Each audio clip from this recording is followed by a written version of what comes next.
Thank you so much. Thank you. Thank you. Thank you so much. All the best. Thank you so much. Yeah.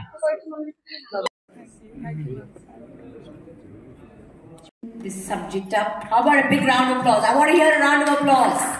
Loud one.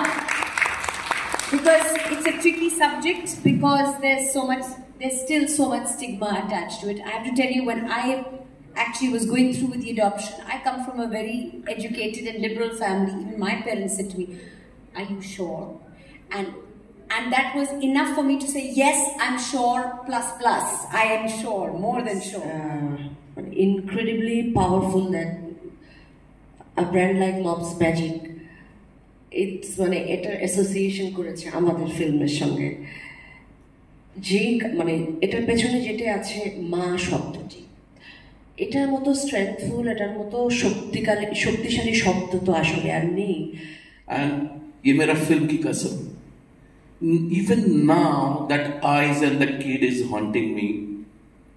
We are talking about adoption, we are talking about so many legalities, this, you have to do this, but the main thing is you feel so connected. It's a as Munawai said, it's a chemical loja, you know. There's something happens in your mind and you get obsessed.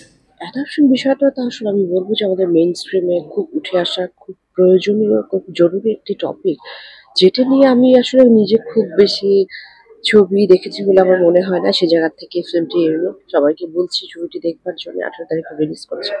Aniruddha রায় চৌধুরী 10 বছর পরে একটি film করছেন, তার একটি অংশ আমি রয়েছি, এবং আমার মনে হয় আমাদের মা নিয়ে যে কনসেপ্টটা নিয়ে যে সংবেদনশীলতা, সেটি দর্শকেরা আবার দেখতে পাবে। পরিবার সহ সকলকে বলছি আমি দেখবার জন্য ছবিটা অনুরোধ করবো।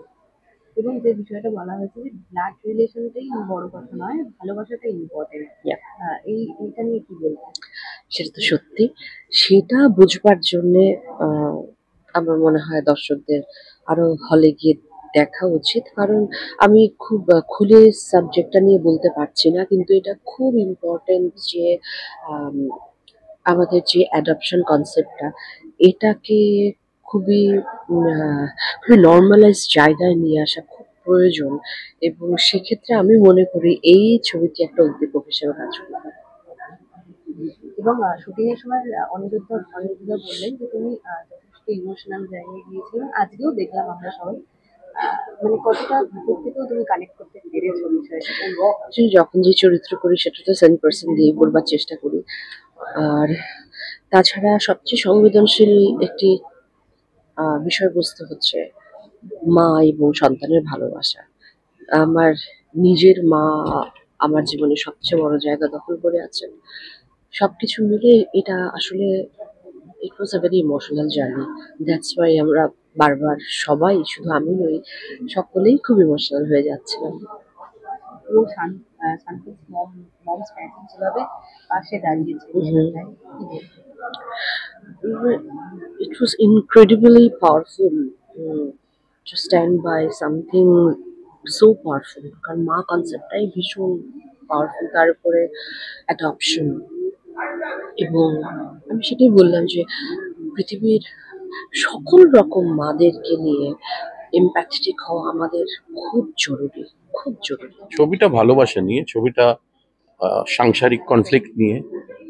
ছবিটার মধ্যে অনেকগুলো লেয়ার্স আছে, একটা থ্রিলার এলিমেন্টও আছে।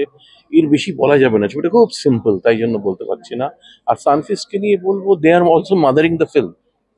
মানে একটা হয় না, ফিল্মের মাও হয়, হঠাৎ একটা কোথা থেকে উড়ে এসে জুড়ে বসে কি ভালোবাসছে, কত কিছু করছে ছবিটা নিয়ে, because they believe in this film and they love this film. That's why they are associated with the film, and beautifully they are trying to help us and take this film aro বৃহত্তর জায়গায়।